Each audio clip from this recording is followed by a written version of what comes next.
இன்றைக்கி நம்ம என்ன பார்க்க போகிறோம் அப்படின்னா, ஒரு சிவிடி கிளச்சில் ஃபோர்க் பால்டர்ஸ் அடுக்கி அதில் க்ரீஸ் வச்சு ஒரு ஸ்ப்ரிங் வந்து போடும்போது என்ன பிரச்சனைகள் வரலாம் அப்படின்றதற்கு ஒரு சிறிய தகவல். இதை விட பெரிய பெரிய கிளச் ஆல்ட்ரேஷன்லாம் வந்து ஒவ்வொருத்தரும் வந்து பண்ணியிருப்பீங்க மெக்கானிக் தோழர்கள்.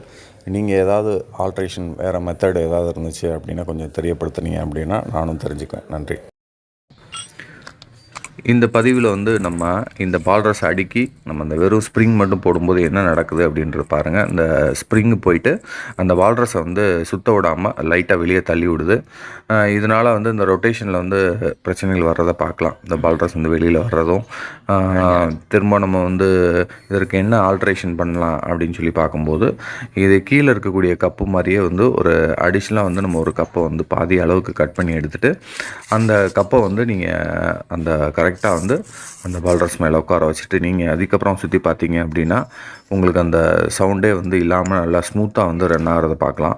இதனால் இந்த ஃபங்க்ஷனிங் போகும்போது அந்த பால்ட்ரஸ்ஸு அந்த கப்பு மட்டும் ரொட்டேட் ஆகிறத நீங்கள் வந்து நல்லா பார்க்கலாம். இது ஒரு ஸ்மூத்தான கிளச்சை வந்து நம்மளுக்கு செஞ்சு கொடுக்கும்.